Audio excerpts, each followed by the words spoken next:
Welcome back to Sacred Success Salon, where we are talking about how to own your power, live your purpose, and claim your prosperity at the time where we are entering and creating this whole new reality for humanity. I am your host, Anna Kowalska, and today I am delighted to welcome our amazing guest speaker, Aurora Anurca Farber. Hello, Aurora. Hi there. I'm so happy to be here. I'm really delighted to dive into this topic today and just to be a guest on your platform. Thank you, Anna. Yeah, so great to have you. I was so mindful of getting your name right that my tongue started twisting. Such a beautiful name. So yeah, so good. So let me just introduce you to Aurora in case your path hasn't crossed hers yet. So Aurora Anurca Farber is a feminine leadership mentor. She's an intuitive oracle, sacred business alchemist who helps awaken divine feminine leaders ignite their feminine fire, the three heart flames of power, love, and wisdom. And when you and I, Aurora, got together, and you can see more of the bio and the amazingness about Aurora right below the video, I just want to dive into this because I remember when you and I were talking, and I'm having like very visceral memories of this conversation. You were sharing with me about the work that you do. And what really fired me up was that conversation about where we are and how in the feminine, right, we get to, there is this conversation about this feminine being soft and yielding and flowing, and all of that is accurate. But there is this other dimension of feminine that I believe we get to be in right now, and you bring in so beautifully. So let's start there. Yes, absolutely. Ooh, what a juicy topic to dive into, the divine feminine and divine feminine fire. So I feel so aligned with that because that's part of my mission, is to honor and revere and ignite divine feminine fire on this planet, to bring more of that divine feminine consciousness to others, to our world, to provide more healing, more hope, more creativity. We can feel all around us that so much is being dismantled, so much is being destroyed. And even with that, in the element of fire, this is part of that creation cycle, that the fire is powerful, it is bright, it is luminous, it can burn away what is no longer needed, and through that burning away creates this fertile ground, this fertile soil for something new to be created. And perhaps among that fire and that charnel ground, we find jewels that we want to preserve. So it's not like we have to burn everything up and blow everything up, but to come and to really use and access the element of fire, which can, I'd love to talk more about fire, but one of the ways is, it's not just that, like you said, Anna, it's not just the warmth of the fire, which it is, the goddess Hestia is an example of that energy of the warmth of the fire of the home that brings us together, that cooks our food, that warms our food to go into our bodies, that is nourishing. And there's also this fire that can be used to destroy what's no longer needed. There are so many faces of the divine feminine, and we've been accustomed to really putting on a pedestal those nourishing, caretaking, loving, which are fabulous, wonderful faces of the divine feminine. But there's also this creative fire. There's this energy of the evolutionary, the one who is birthing a new world. And birthing is messy. It's messy business. Yes, it is. And that's okay. And that's okay. And it's hard for many women because we've been taught to be good and perfect and, to kind of stay within the box. And now in my lifetime, I have an 18-year-old daughter, and I can see how that's the life that she's living is not the life that I lived growing up. And I'm grateful for that, because she definitely feels her power more. But I think that's part of my magic and medicine is I went through feeling disempowered. I went through feeling and doubting in my own worthiness. I went through feeling like my power was asleep. My name is Aurora, like Sleeping Beauty. So I often connect with that archetype of one at the dawn of her power. A teen was pricked by that spindle and put to sleep. And I feel for women, we have been our power has been put to sleep, but it is no longer put to sleep. And with it comes the warmth, the creativity, sometimes the messiness of fire. Mhm. Yeah, it's so powerful as you are sharing this whole Sleeping Beauty story, because it is true. Like I grew up on a story of a Sleeping Beauty, right? She's put to sleep, and I never thought about that part. We talked a lot about, and I think we do talk a lot about the one like she's saved, right? She's saved by the kiss from the man, and like all the women wait to be saved, right? But I love that you just brought up this fact. She is put to sleep in her teenage years, right? This potent time of molding into who you are, right? Like coming into who you're not even molding, coming into who you are, right? Recognizing your power. And that time, I remember I was 16 when I moved to America. And for a long time, I told, just randomly, I would tell people, don't ever move your kids at that time, because it is such a potent time of recognizing who you are. And at that time, she's put to sleep. Like it's not okay to be in your power. I never thought about that aspect of that story, right? At this most potent time, she's put to sleep. That's right. That's Yeah. right. And that's what has happened to us for thousands of years, that our power, I mean, feel it, Anna, we have the power to create life. That is some power. Yeah. We can hold life in our bodies. Yeah. We can face the initiations and the trials of childbirth, and we can bring this beautiful new being into the world. That is power. And that is at that age, that teen, when a young girl is coming into her maidenhood, when she is growing up. So yeah. So powerful, because there is hormonally that so much happens at that time too. And if our power is suppressed, which this is so totally conversationally. Yesterday I was looking at like statistics. There are so many women who are in this age bracket that are out in the world to create now. And I'm talking about women in their 40s, 50s, and 60s. So many may have never given physical birth, but they know they're here to birth something. But at some point, their power was suppressed. And what I was able to find out, because that's what happened in my life, and I'm like, wow, it was at this time when my hormones were molding into the maiden stage, right? And there was this fire in me that was suppressed. So let's talk about like the fire, right? I couldn't express it outwards because of many reasons. And I know culturally, it's still not okay for a woman of any age, but especially a teenager. And I know it's changing, but so often it's still not okay to express the passion, the anger, the frustration, because it's hormonal, because it's bitchy, because it's whatever it is we call it, right? And then we learn how to suppress it and turn it inwards, right? Turn the inwards on ourselves. I mean, I see so many times women turning the fire inwards on themselves versus letting it out into the world with passion. Yeah, absolutely. And I think, again, that's going back to what has been allowed, and what, in previous times, a woman who was like that, where it was, labeled as something that wasn't valuable and put into a part of society that, you only go to at night, or something like that. That the stories, the nighttime scary stories were made about these kinds of women, right? Because they were in their primal power.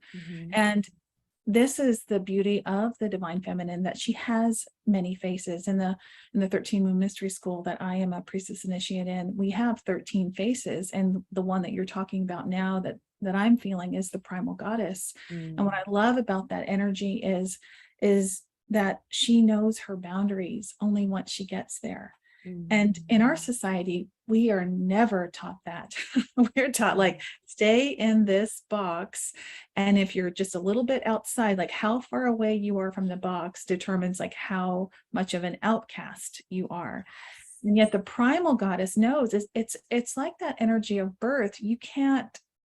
Birth is not in a box. You can't control the kind of birth you're going to have. You can't, it is connected to nature. And there's, the primal goddess is also very connected to the earth.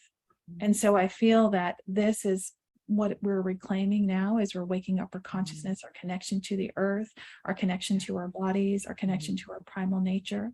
So that's in my work, I feel that two main archetypes really I hold is this energy of the creativity of the primal goddess, which can be messy, as I said, but it expands. It's unafraid to expand into possibilities. And then the other fire is the fire of the goddess of compassion. And that's the fire of the violet flame. That's the fire of the heart. Today, as I was preparing for this interview, I love to play with my own creativity in my business. And I said, oh, what is the essential oil that will come with me today? What am I meant to speak about and share? Because I truly believe that the universe conspires to help our evolution, conspires to illuminate our light. And so this oil from the Emerald Temple, oops, can you see that? Is compassion. Compassion, and it's for the heart. And so I feel called to speak about that fire. So you can feel, and even if you just feel into the colors, that's why I have these colorful flames behind me. Colors have frequency. So the orange fire of the primal goddess, of that energy of creativity. And then the violet flame, the flame of the heart, of the triple flame of the heart. And this way in which the goddess of compassion calls us not to turn away from suffering, but to drink it in with our eyes, to breathe it into our hearts, and to actually feel it. And with the power of the violet flame, to burn it away. And through that burning away, we release a blessing, a gratitude, a wish. So often in our society, again, this kind of fire, don't play with fire, don't look at it, don't open your heart to compassion, because maybe it's going to hurt too much, and what can I do anyway? And I had those questions myself. And so sometimes it's easier just to take that moment and pass the person by on the street that may look homeless, and to avoid them, and to not really receive that. And so, I can feel compassion coming over me now. So to really, the practice for me has been to take it in and not to turn away. And through my own practice of using my own violet flame to breathe in the life of that person, and burn away that sorrow, that sadness, that disconnection, and breathe out a wish for home, belonging, peace, prosperity. And that's what I can do. And there are other things that you can do as well, if you choose. But my invitation to anyone listening to this is not to turn away from that fire of the violet flame, because your prayers really make a difference. Prayer is an action. Say that again. Prayer is an action. So powerful, because I think that so often we forget. So here's what's coming in to ask you. Like there's so much coming in, but there's this one particular piece. So often the empaths, the light workers will take on the pain of the person that they are having compassion for. And what I just heard you share, the way that I heard it was beautifully, actually, it was breathing in everything that doesn't work for them, and it's up to them to choose whether they will accept whatever comes of it or not, right? And breathing out a wish without necessarily taking it on in the sense of, oh, I'm going to deprive myself to help this person, or there's so much suffering, I better not have anything good in my life, because that's usually where empaths tend to go, right? But what I'm hearing in what you just shared is a beautiful way in participating in this experience to shift it, right? But without taking it on. Yes. And you noticed, even as I spoke about it, I began to feel the compassion coming over me. And that's another gift of the divine feminine, a different archetype, this energy of the muse and vulnerability, to allow ourselves to be vulnerable. But I don't take it on energetically. I don't feel that sorrow and pain and keep it in my body. But I don't turn away either. I don't ignore it. I look at it and I allow myself to have that that emotion and to feel it, and then to breathe out, to take an action from this place of my true compassion, because I can relate to that. Even if my life is so different from what I'm seeing before me that maybe I don't understand, I can relate to knowing what it's like to not feeling like I belong, or not feeling safe, or something like that. And that is an action. Wow. You know, what's coming into is healers, coaches that are serving through their business, right? So often I hear, I'm sure you do too, is that fear of taking on more clients or growing a bigger business because of this empathy, right? Being compassionate in a very active way versus, and this is the way I see it, I'm probably not putting the correct words now that I think about it, but again, not taking on your client's pain, not taking on your client's sorrow, sadness, or whatever it is they feel, not belonging, but just being a channel for healing of whatever it is that they are going through, coming to heal in your space. Such a game changer. Yes. And it reminds me too, for anyone who is in that situation where it can be overwhelming, or you feel like you're taking on too much of whatever your client's going through, or you feel attached even to their success or their outcome, and you can feel how that's triggering your own wounds of like, am I good enough? All of that. I want to offer you another fire. This is the fire of the muse, the magical fire. Oh, I love it. And this in this background is the blue flame for me. This is the flame of transmutation, of magic, of spontaneity, of joy. What I find that this energy of the muse and the magical fire, it can help break up density, break up those places where we feel heavy, where we're attached. And this fire is different from burning away, you know, the wounds and all of that. This is a fire of, I think of Harry Potter and in the movie where there's the Bogart in the treasure chest, and the practice is to take your wand, and when you see whatever scares you the most, like for Ron, it's a spider, remember? Yes. And they have to say some magical spell, and they cast the wand, and then the spider in that example has roller skates. Yep. Just feel that. Anyone who's listening, like, oh, spider, it's so big, it's so scary. But what if it had roller skates? And it's like using that energy of the what if, of the magic, like, okay, this is what I think is reality. This seems really real to me. And I'm not saying that it's not real, but spin through your own magical fire. What if the spider had roller skates? Like, how does that shift your vibration? Yeah. Right. Yeah. So that's the fire of possibility. And then another kind of fire, which I would add for anyone who is, you know, an intuitive, a light worker, is the intuitive fire. It's the fire of the mind's eye. This is the energy of the priestess. And it's funny because, as I said, when I do these interviews, I go into my office. I love to play in my business. And so, you know, I have my essential oil, I turn on music. What's the song that's meant to be here today? Then I look in my office and I go, who's meant to come with me today? And I just sit them on my desk here, and I don't know if they'll show up, but this one is. And so this is the fire. Can you see that? Yes. Oh, it looks magical. Look at that. I know, right? Yes. Oh, perfect. Yeah. Yes. And so this is a symbol of a chalice. And so what I love about the intuitive fire is this feeling, especially when you have a big mission. You know, women like us, and probably a lot of your audience, are very mission driven. And sometimes being mission driven, I've experienced, I don't know if you, Anna, have done this, can lead to burnout. Yeah, because you're so on fire for your work.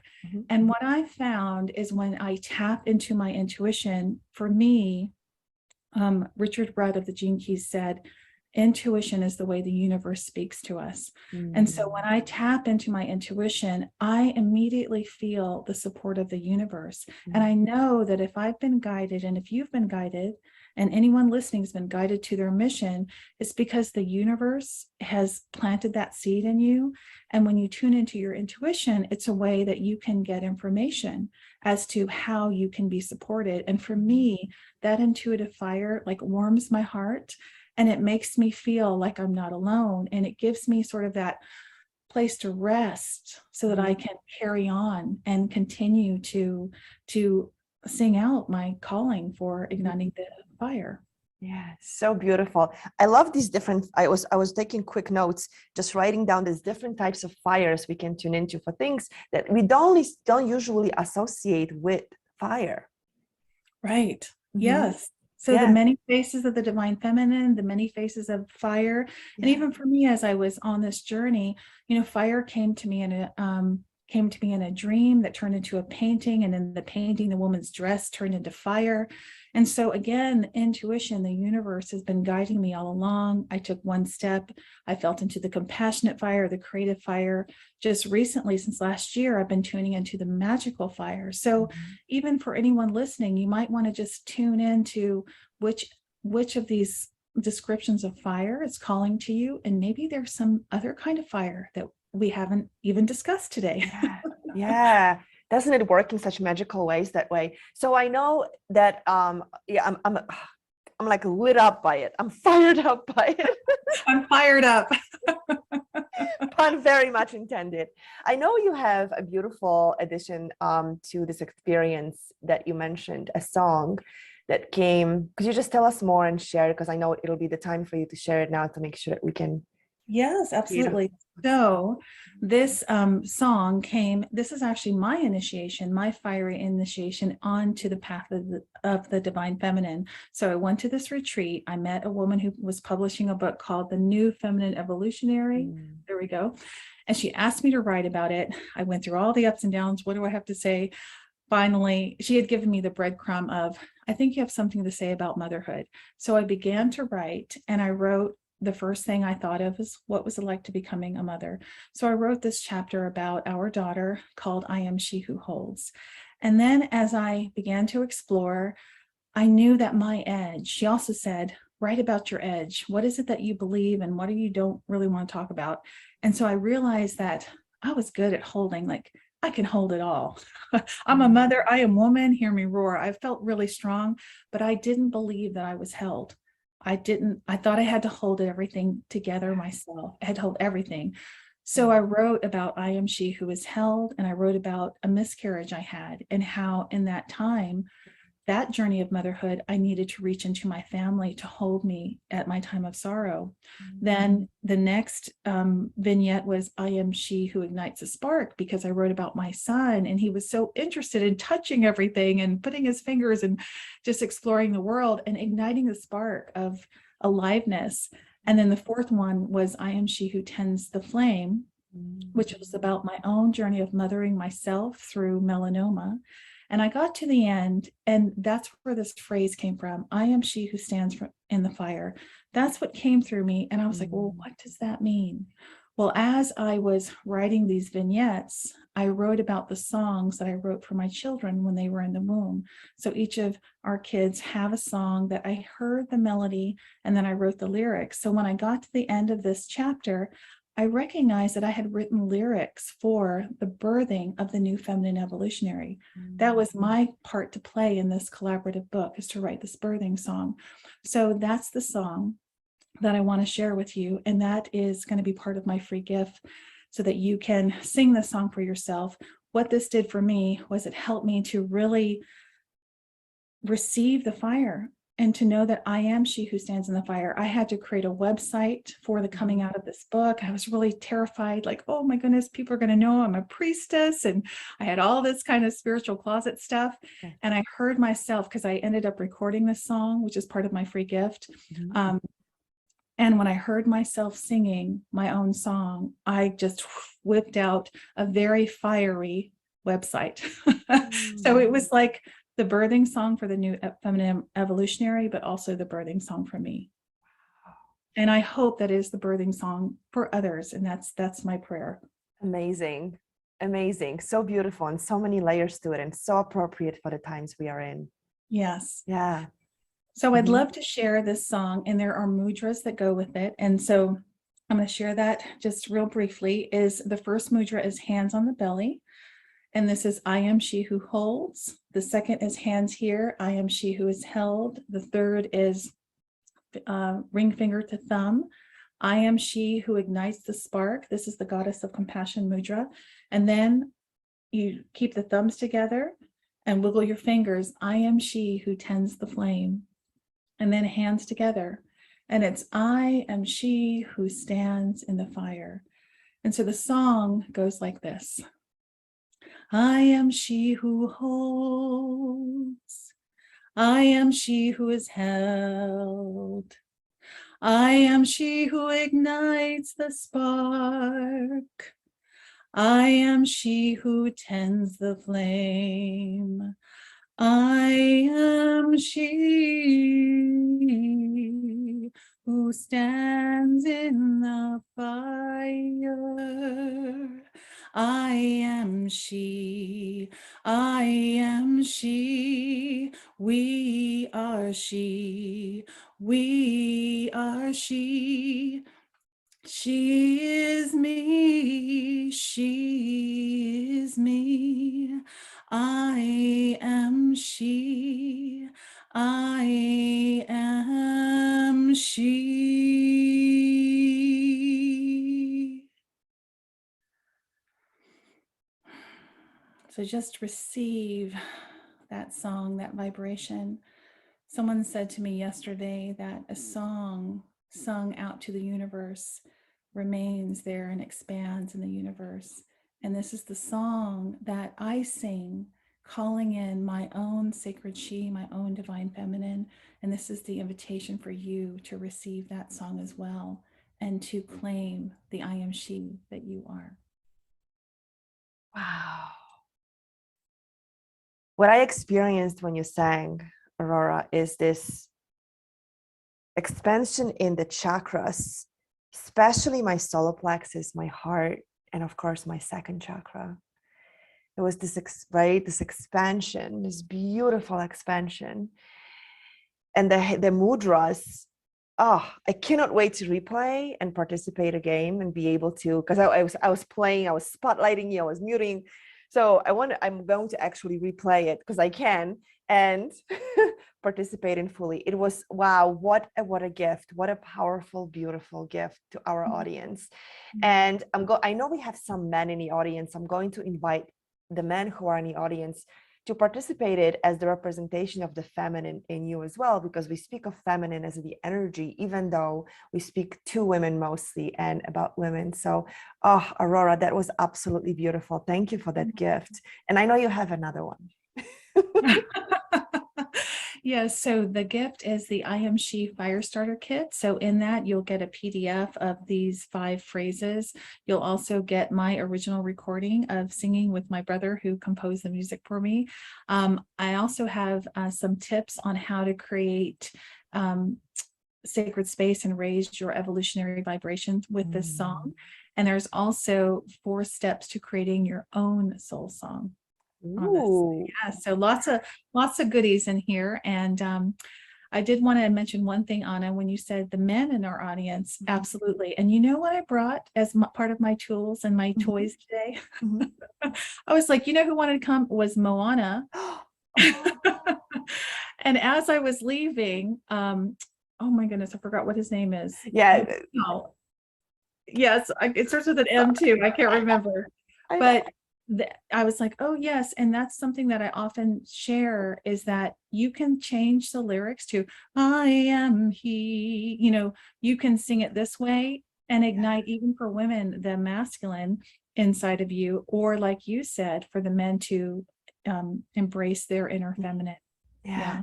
Wow, so beautiful. Oh, amazing, Aurora. What a gift. What a bunch of gifts you brought us. I love gifts. Clearly. I love your playful nature too. So make sure you click the button below this video. You know the drill. It's the golden button. Claim all the amazing gifts that Aurora just spoke about. Experience the soul song. Create your own. Get into the spirit of fire. I just love that when you and I were speaking, this fire just came through because you are the perfect representation of showing us how fire really could work in our lives right now, as we are going through this evolutionary time in our lives, how to use the fire to support us in all these different aspects. And some places that I didn't even think about using fire that you just introduced me to. So thank you very much for bringing that into the salon. You're so welcome. I'm just delighted to be here and to connect with you and your audience. Thank you again for the invitation. So amazing. Thank you. So make sure you claim the gift from Aurora. Click the button right below this video. Get into her world. Be in this magical, playful space with fire and everything else that Aurora brings into the world. Thank you again, and we'll see you at the next conversation. Bye for now.